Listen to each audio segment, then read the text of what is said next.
Hey guys, it's Mike with AK. Today I want to talk to you about hand sanitizers, the flammability and the hazards related to that, and how you properly sanitize your hands to avoid potential ignition and burns.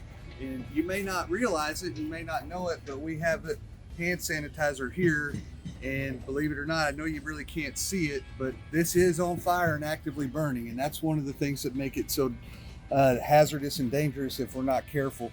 I'm going to put our popsicle stick in there just so you can see the hand sanitizer bubbling from the heat, and you can see the popsicle stick beginning to burn to show there's evidence of fire there. But you know, by the naked eye and in daylight and light conditions, it's hard to see.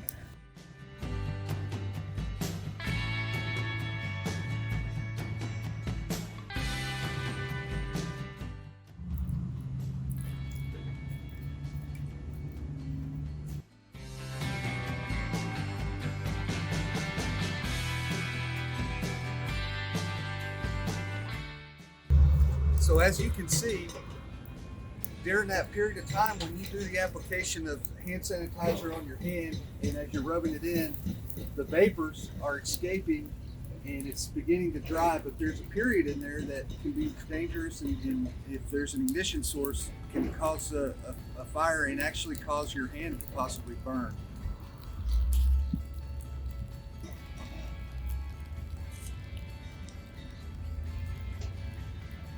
Hey guys, I want to give you some watch out situations when you're considering hand sanitizers, and there are some things that you really need to know. So there's a couple highlight points that I want to bring out. One, if the label has methanol in it, right now the FDA says don't use that.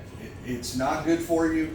It's toxic when absorbed through the skin, and it's very bad in the event that it's ingested. Any hand sanitizer that you're using should have about 60% alcohol or greater. And we went in and we've gotten all different varieties from the area, and all of them pretty much have, some of them are 80%, particularly this one. This was made by a distillery.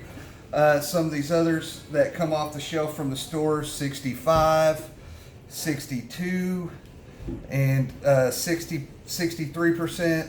So you want to make sure you meet that threshold and greater so that it's effective on meeting the disinfecting of your hands. So when we talk about hand sanitizers potentially igniting on your hands, we need to talk about potential ignition sources. So static electricity is a big one and a very common one. If you're touching a light switch, piece of equipment, if you're smoking, if you're a smoker, and you sanitize your hands before you light your cigarette, you need to make sure that you're definitely your hands are dry before you light that cigarette. You want to make sure you're aware of that and be very and extremely careful there.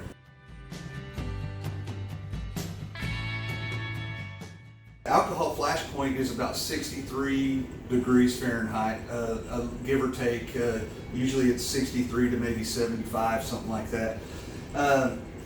Its flash point is near room temperature, so that makes it pretty low. Okay, so just to show you the flammability, these have actually been setting out for about 30 seconds.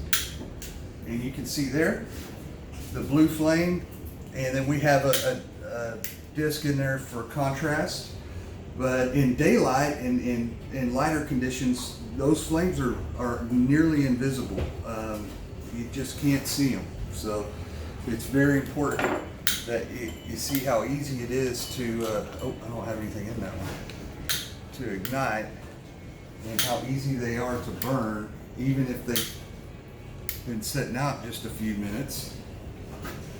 And you'll have to actually look at the evidence on the popsicle stick in here to see that they're burning. You know, you can slightly tell right now, but what you can't tell is when you turn the lights on, and as the lights come up, the flames begin to really lighten up and go away, and they're harder to see. You really just don't see them, you more feel them. So when you're sitting here, like there's fire here still, there's fire here, this one's still fire. I can see a little bit of the blue flame. This one's very active. This is from the distillery, which is like 80%. And Some of the visible that you see could be from the material that we have in there. This one is still burning very actively, but I can't see the flame just from right here, 2.5 feet away. Okay, so this is as close to a static discharge as we can get, but this is an electric lighter. And you can see that it easily, the electrical discharge from this easily lit the hand sanitizer. After I applied it, it sat for maybe 5 or 10 seconds.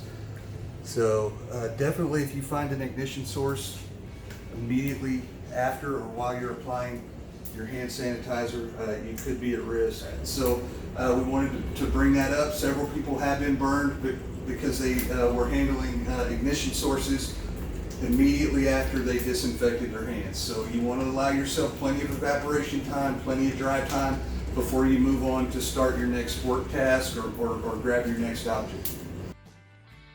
There's been some sensation on the internet saying that these things are exploding and burning cars down, and that really has turned out not to be very true.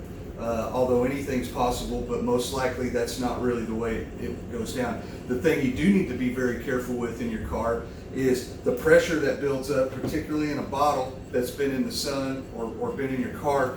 First, the material can get very hot, which could possibly create a thermal burn on your skin.